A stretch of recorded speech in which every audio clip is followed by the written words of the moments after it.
Welcome back to another episode of How Did They Grow? I created this podcast because I wanted you to learn how other coaches, freelancers, service providers, and course sellers are growing their business, landing 10 to 20 new clients every single month, paying them 50, 100, 200K months. See, if they've done it, you can too. And that's just the reality. And I want you to listen to these podcasts to understand what strategies are they using, what techniques are they exploring, because it's in these gems that you can apply it to your business and actually scale things up. When you're ready and you feel like you actually want to learn practical, proven methodologies, or even you want to hire a team that can build you a profitable personal brand, book in a chat with our team because we can guarantee you go viral and guarantee you get clients for your business. All right. Thank you so much, Zard, for coming on this podcast. Super grateful. So to begin with, I want to ask you, how did you get to where you are today, building this meal prep scaling agency, currently doing 75K a month? How did you get to where you are today? Yeah, so we started off in 2016 as a generalist marketing agency. Just like everybody else, we wanted to start an SMMA just to make some money. So we learned a little bit about Facebook ads, Instagram ads, and we'd work with pretty much anybody to help them get more clients, get them more leads, or even get them more purchases. Back in 2018, 2019, my mom actually owned a personal chef / catering business. She was, she wanted more revenue, obviously. So I put up a quick Shopify website and put her menu up there and started getting pre-orders for selected days. And it started working really well. And I didn't even know that it was meal prep. I kind of found out more about it as I did more research. I'm like, interesting, we're kind of in meal prep. The more research I did, the more I found out that meal prep, is kind of trending and it's kind of new. Which is why the economics were so good, because we were getting really good cost per purchases. And I could compare that data amongst other industries because we were an agency. So, we've sold gadgets online, we've gotten leads, etc. And I was like, wow, the cost per purchase is really good. And not only are the customers buying, what I really liked about it is customers were coming back, right? Because we worked with some drop shipping companies as well. I mean, we had one of our own. Customers wouldn't come back. So it's really hard to create a discrepancy between how much we were spending to acquire a customer and how much we made from them over the years. Pretty much they would never come back. Meal prep, there was a huge discrepancy, and we was like, wow, this is a more sustainable business that we could probably do for the next decade instead of just crashing and burning basically stores. So we kind of pivoted as an agency and we started working with just meal prep business owners. And yeah, it started with just trying to help my mom out. And since then, we've added about 700 different clients. Amazing. And you mentioned obviously how meal prep became the niche that you focused in on. Run me through that time. What were you kind of feeling at the time? Were you unsure about whether you should niche down? I mean, you were a marketing agency to anyone else before. What was that kind of feeling like? What was going through your head? Well, I mean, honestly, even when we were a generalist marketing agency, I had, by accident, once again, a lot of things happened just by accident. I learned the power of niching down because we used to just work with anybody, but we had one sort of avatar that was easier to close, paid us more, and it was e-commerce store owners. So I kind of had a feeling that niching down was the right thing. The only problem with e-commerce store owners were their customer lifetime value wasn't that good. And also everybody was trying to sell e-commerce store owners. So I was like, that is a better niche than just being a generalist marketing agency, but also blue ocean strategy. I wanted to be in a sort of ocean with just by myself and create a monopoly business where we could be the only one, or at least the very best. And I didn't want to compete with just anybody because, anybody just coming in, they think of e-commerce. I had a unique sort of background helping my mom out. So I was like, this is our niche because nobody else could say that. Yeah. Agreed. And since you've been doing that, what have you found have been kind of the biggest wins, but equally the biggest drawbacks? The biggest wins have been in terms of our own agency or our clients? Yeah. Our clients or our own? We'll do both. Let's do both. Okay. So for our own, I mean, the biggest wins have been we're getting a lot of demand because there's nobody else competing. We're building a personal brand, sort of. We have an email list. We have a lot of trust. The drawback is, even with meal prep, like even with my mom's business, $2.5 million in 3 years, to be honest with you, hovering around 30 to 35% profit margins on a so the margins are not as good as a high ticket business. So it's still easier to close if you're in the high ticket space, right, coaching coaches, etc. So that's kind of the drawback, is we really need to work efficiently to create bottom line profits for our clients, right? The revenue is there, the LTV is there. That's kind of been the drawback, and sometimes it's difficult for them to afford us because even if they're doing 20 grand a month, they're not making enough profit wise. Obviously, the pros we have a ridiculous amount of demand. We get like 400 applications a month. And the thing I like most about it is this is something that I can see myself doing for the next decade, because meal prep is still growing. And I think we're enough ahead that even if somebody else entered, we'd still be number one. Yeah, exactly. So someone out there thinking about starting a meal prep business, how easy is it? Meal prep businesses are really, really ridiculously easy to start and cost efficient. I would tell them that unfortunately meal prepper is really easy to start, but then it's kind of hard to scale, and then it gets kind of easy again. So the middle part is where it gets hard. So in the beginning, it's super easy. You post an Instagram post, or you go on Facebook Marketplace, you'll get some clients, you'll get to 2, 3, 4, 5,000 a month. And then after 5,000 a month to up to 20,000 a month is kind of where it kind of gets messy, because you need an automation now. You're starting to miss sales because you can't answer everybody. The other thing is this: when you usually need your own commercial kitchen and you don't have the margins. So there's kind of like a mid period that's the start is easy and super scale is easy. But there's a little part in the middle, which is scary because you're not making enough profits to get the infrastructure that you need to continue scaling. So I'd warn them for that. And when you are making high profits in the beginning, I'd say save it because you're going to need it to get through the middle part. And usually people really give up in the middle because the beginning is easy once again. And the scaling part's pretty easy as well once you've got the infrastructure. Amazing. Let's talk about each of those stages. At the beginning, we're talking about someone getting started. You mentioned just putting a post on Facebook Marketplace, and it's as simple as getting orders that way.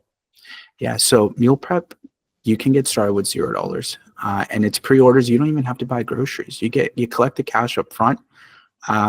So I mean, you really could start with nothing, and you can get to a couple grand. Even my own mother's business, Southeast Tiffin Service, we grew the initial stages 0 to 8,000 a month with no advertising, no money down, posting on Craigslist, Kijiji, Facebook Marketplace, Instagram, etc.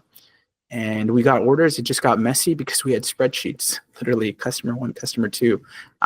People were sending us e-transfers or PayPal. And you do attract bargain hunters that way. You get a lower quality customer because you're not looking established. So there are pros and cons to it.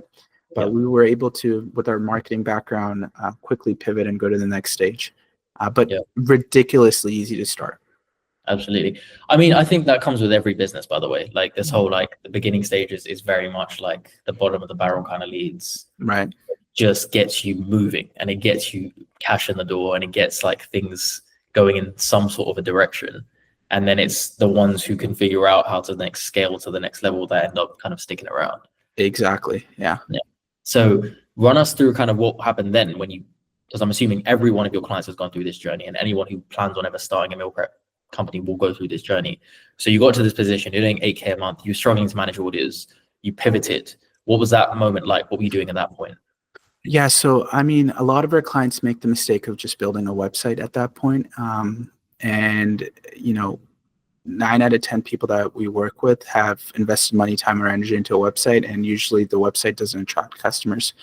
The website's job is just to automate the ordering system, and then what they forget is a good website's job is to actually sell cold prospects, and they forget the sales messaging part, etc. To get to the next stage, it's really the 8 to 20K is still attraction and getting a lot of leads and traffic, and they try to sell with ads that look like ads, with people are just allergic to ads that look like ads in 2025.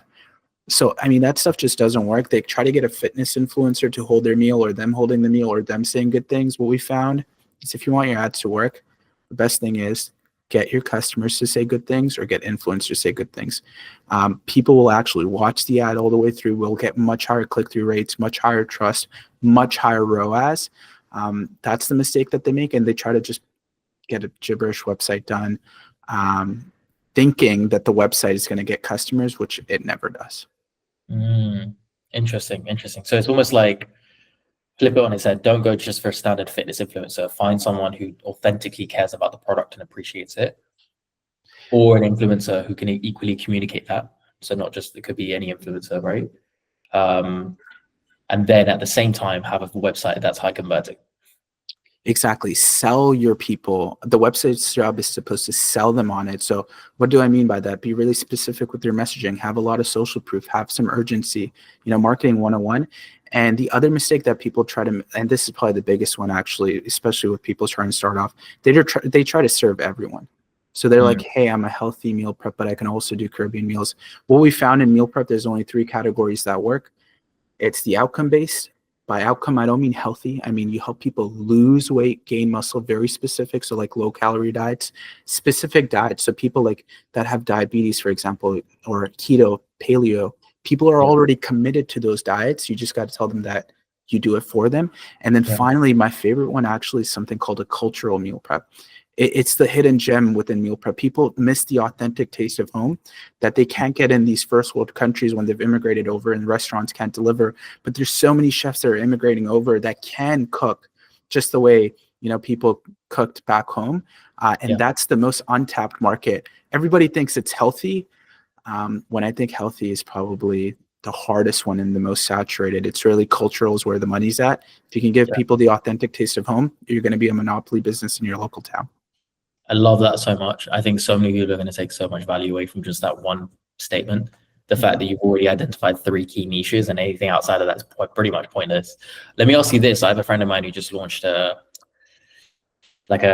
meal prep focused on detox diets. So all food is like high quality, all ingredients are high quality, and it's basically meant to improve your gut health.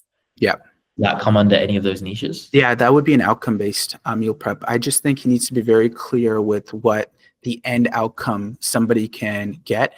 And the other thing is, depending on which category you're in, the way you sell it is different. So outcome, you have to demonstrate how people in the past have achieved that result by doing your meals with the least amount of work. Cultural, you're demonstrating the authentic taste of home. So they don't care about macros. We don't even put macros on our cultural website. On an outcome-based website, we would put the macros, right? So it's different. And then specific diets, kind of easy. You have to put the macros, but you just got to be like, hey, it's keto, so it's less than 5 net carbs or whatever the math on that is. So it's important that you know which category you're in, because within each category, you have to sell slightly differently so it doesn't overlap. Absolutely. I'm just thinking about it now. Everything you're saying is so true. Like, I have my own meal prep service. It's called Vgains. I'm vegan. And I'm also trying, obviously, in the gym all the time. So I'm like focusing at the moment on building muscle, but equally going on a cut. And it literally focuses on low calorie, high protein diets. And that's how they sold it. Like, they sold there was an outcome behind this. So that's why I went for it. Exactly. Yeah. You hit it on the nail, man. That's exactly how you sell the outcome-based ones. And if you have a lot of social proof, that matters a lot on those particular ones. People just like you, that look like you, that have achieved that outcome in a reasonable time. Oh, so they want to see, so when someone's running a meal prep company, you want to show the outcome of the clients, like what they've achieved, basically. Before and afters help on the landing page, because you can't really, Facebook's like, they don't like before and afters, but you can still put that on the landing page. And that's where, okay, I see. So it seems like there's a lot of like moving parts to this, right? It's not just like put up an ad and just hope for the best. It's like messaging of the landing page, messaging of the ads, which category you applying it to, etc. What I will tell you though, there are a lot of moving parts, but when the parts align, it just scales like a piece of cake. Once again, I really do mean it. I have not seen another industry that is so easy to scale up in. But like, if you're in a meal prep business and you're not getting easy sales, you're definitely doing something wrong. Fix that before you try to run traffic or run ads, because something's not aligned. It's supposed to be easy, especially if you're in the beginning stages. What kind of numbers do you typically see when it comes to cost per acquisition for meal prep companies? Yeah, great question. So right now we're in January. January is the best. January, February are the best month for meal prep, obviously because of New Year's resolutions, and not to mention like quarter four, big companies spend all of their budgets. So January, February, it's an auctioning system. It's the lowest CPMs. Right now we're seeing cost per purchases as low as like $8 on the campaign level. So not even at the ad level or the ad set level. $8 average cost per purchases at an average order value of like 95. So we're getting 10x ROAS, right? Jeez. Now that is our best. That is an anomaly. On Yeah. average, we're still getting like about 5x ROAS on most campaigns. And Amazing. that's not to mention customer lifetime value. So I'm talking about first purchase, first transaction. Yeah, yeah. And what's the average lifetime value of that? So typically we've found two things. First, we found that if a customer comes back over 7 times in 90 days, they're going to become a loyal customer. So do whatever you can to get a customer to place 7 orders within 90 days. And it's worth it if you have to call them even. That's where we start introducing manual processes because they're worth thousands. We've gotten customers that are worth $10,000, $15,000 within 2-3 years for meal prep businesses. The average the average lifetime value, like across all of our meal prep business, is about $600 for the first year for an average customer. That's incredible. And the fact that you found that metric is even more incredible because it literally means that you just hammer everything into those first 7 orders so that they're both loyal. Yeah, I mean, the big companies like HelloFresh, I'm not sure if you've seen the mailers, they send you a card. They're like, your first 10 orders, you get like, because they know, they've done the research. They know if somebody places 10 orders, even if we lose money on it, they're going to become a loyal customer. So, I mean, we've looked at what the big players are doing well, and we've implemented it for the small everyday chefs and the small meal prep businesses. Because I got to tell you, man, I mean, no bad thing to these big companies, but they're really just marketing and media companies. A small everyday chef has fantastic food. They just know the hardest part is getting new people to try your food, because once they do, it's game over. It's so easy to get them to come back. But these bigger companies have all the funding to be able to out-compete the big companies run at a burn rate though, right? They're not even profitable. Because they have the yeah, exactly. That makes so much sense. I mean, this is most businesses. I think we should make that clear as well. Like many businesses out there, like there are massive companies out competing smaller ones, and the smaller ones are typically better. So that is generally the case, but I can definitely see that being the case with meal prep for sure. Like that makes a lot of sense. I want to move on to the business side of things. So over the past few years, you've been scaling slowly to kind of where you are today. How are you predominantly building this business? Is it through ads? Is it through organic? What's kind of the main mechanisms? Well, in the beginning, it was primarily just ads. So Facebook, Instagram ads into a video sales letter, into book a call sales team. But now we're really starting to go everywhere. Like we have Instagram, Facebook, YouTube, organic posts, because we just want to nurture our leads more and provide more upfront value. Like you said, with your business, we want to help the small chef make 5, 10, 15,000 a month before they even book a call with us. So we're doing more and more of that. We're doing some partnerships like with culinary schools now, where we add our service to their things. So we've got good affiliates.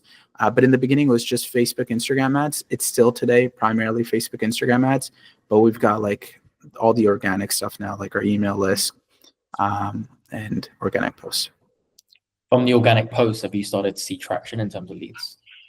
Same thing as you said. We when it's an organic post lead, it's so much easier to close. It's a higher quality client. Harder to get a call booked because it's less volume. It's more manual work. But when they do book a call, perfect client. They've been nurtured. So there's pros and cons. We're not seeing the volume we'd like to see, but and we know it's a long game. So we're in it for the next 10 years. So, whatever.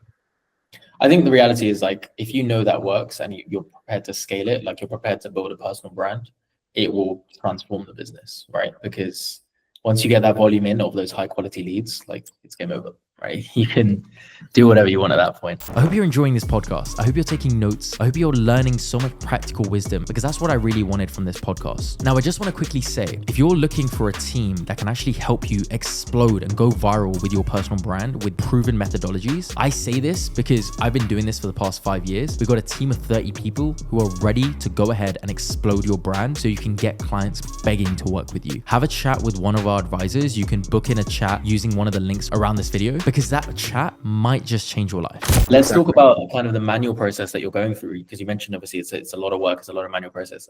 What's the kind of journey of the lead that comes in organically for you?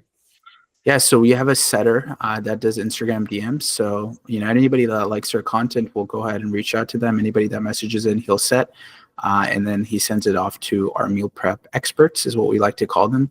Nice. Basically closers.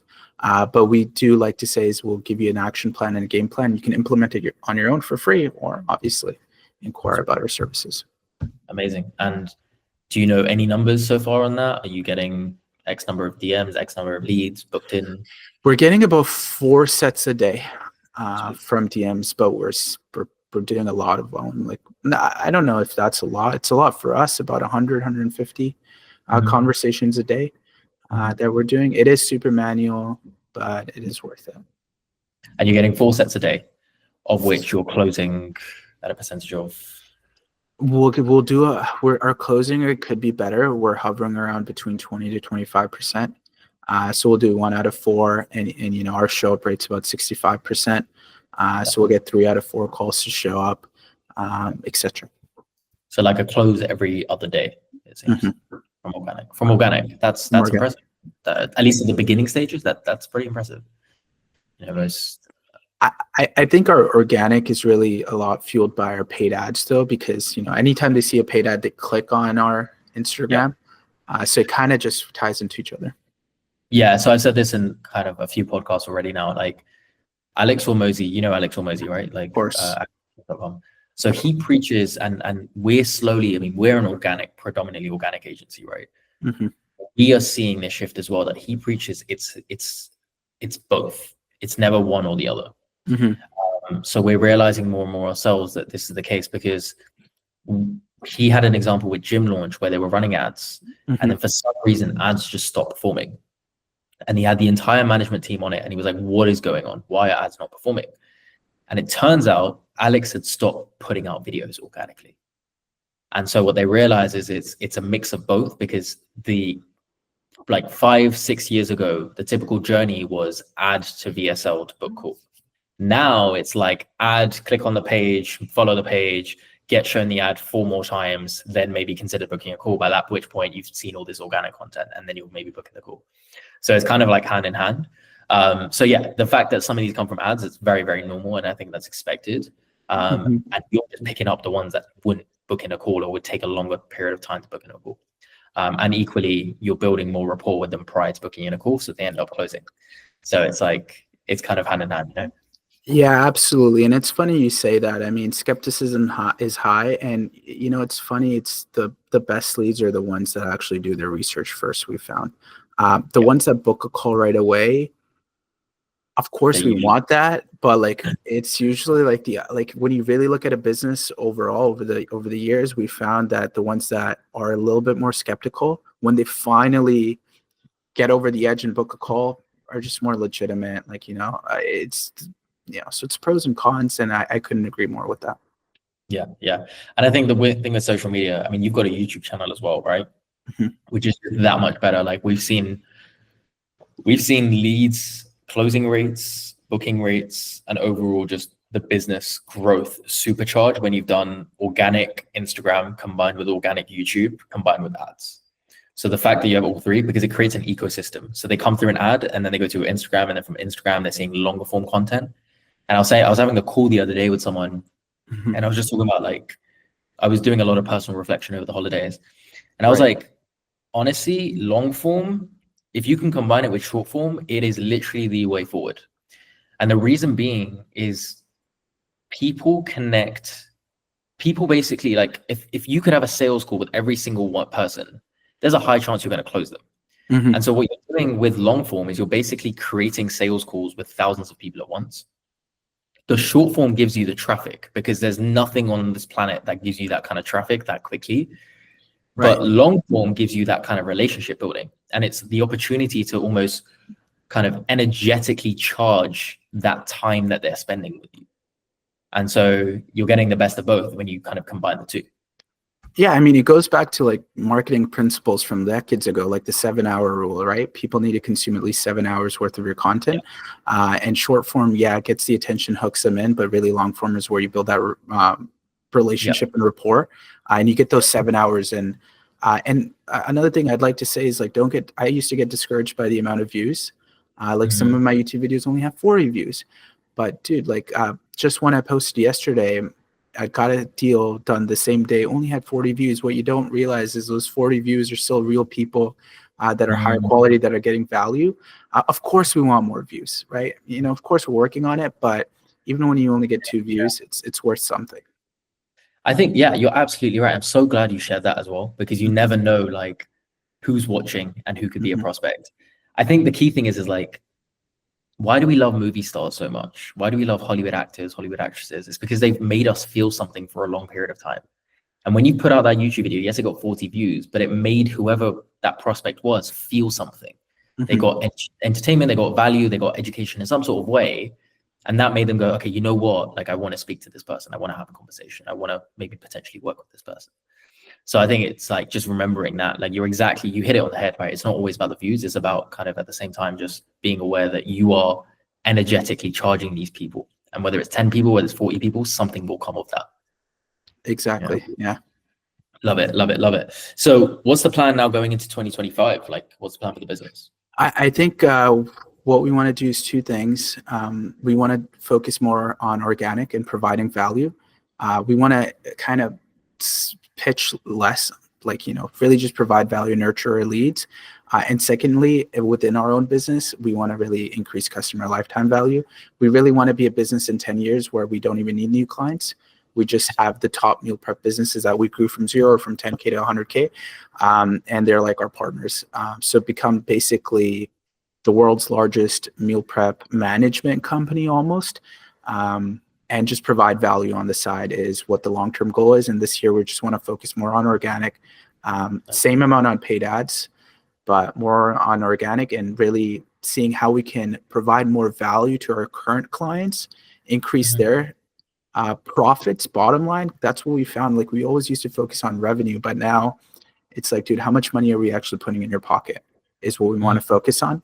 And we want to see how far we can go with customer lifetime value for us. Amazing. Amazing. So you mentioned a few things, a few different plans. Have you got steps in place to making this happen? What's kind of the situation there? So we have a cadence for the organic. We're posting at least 2 times a day on Instagram, posting 2 videos a week on YouTube, sending out 3 emails a week on email. So that's for the organic. In terms of increasing customer lifetime value for us, it's just by increasing their profits. How are we going to increase their profits? I think the biggest thing that we're trying to do is, there's some secrets we've learned about meal prep is, like, you know, you get those $80 transactions, but you can still attach a phone to meal prep. So now we're transitioning into doing high ticket within a meal prep business. So we're selling people for a few months or for the entire year, and changing billing frequency. So instead of billing them once a week or once a month, we bill them twice or like once a month or twice, or once every 2 months. And what we're finding is that people are less likely to cancel, stick around more if they're committing to higher amounts. So that's what we're going to do to increase profits for our clients.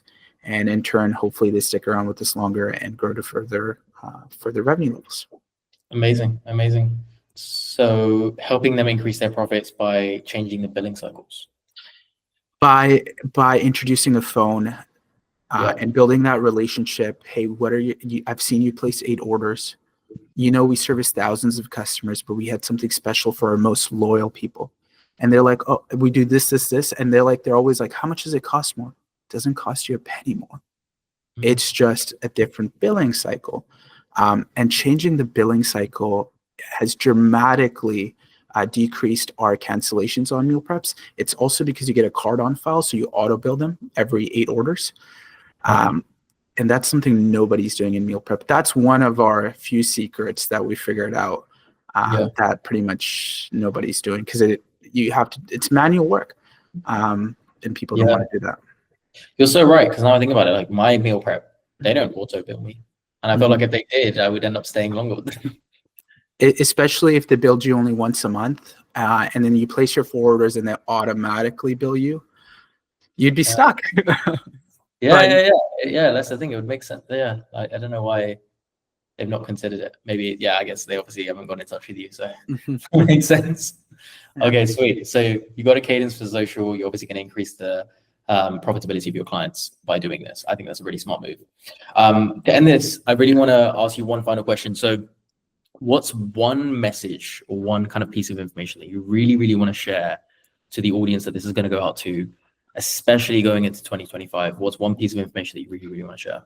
I mean, when I'm like not doing so well, one thing I like to remind myself of is like, if you never give up, it's impossible to fail.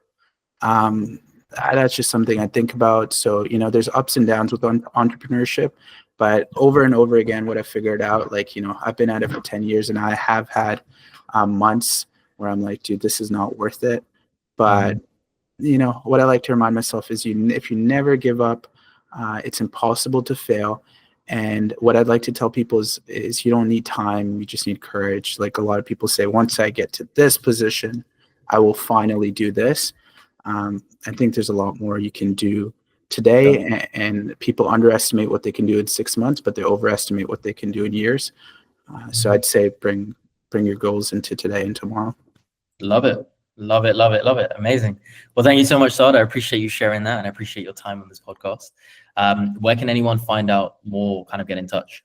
So on Instagram, we're Scale My Meal Preps. On YouTube, it's my name, Saad Ahmed, SAADAHMAD. And then everywhere else, it's just Scale My Meal Prep. And our website is mealprepscaling.com/chef. Sweet. Perfect. We're going to put all the links down below. Appreciate you. And once again, looking forward to when this comes out, because I think so many people are going to gain so much value from this, especially in this space. I think you clearly are the go-to guy for this. So thank you so much for sharing. Thank you so much, Akash. Thanks for having me. I really hope you enjoyed this podcast. I want you to go away and execute everything there is that you've learned. Now, one thing I will say is if you're in a position where you're ready to actually take things to another level, you want structured, clear guidance, you want a team that can actually help accelerate you, book in a chat with our advisors. Why? We can blow up your personal brand to attract clients begging to work with you. All you got to do is book in a chat with our advisors and we can help make it happen. Sound fair enough?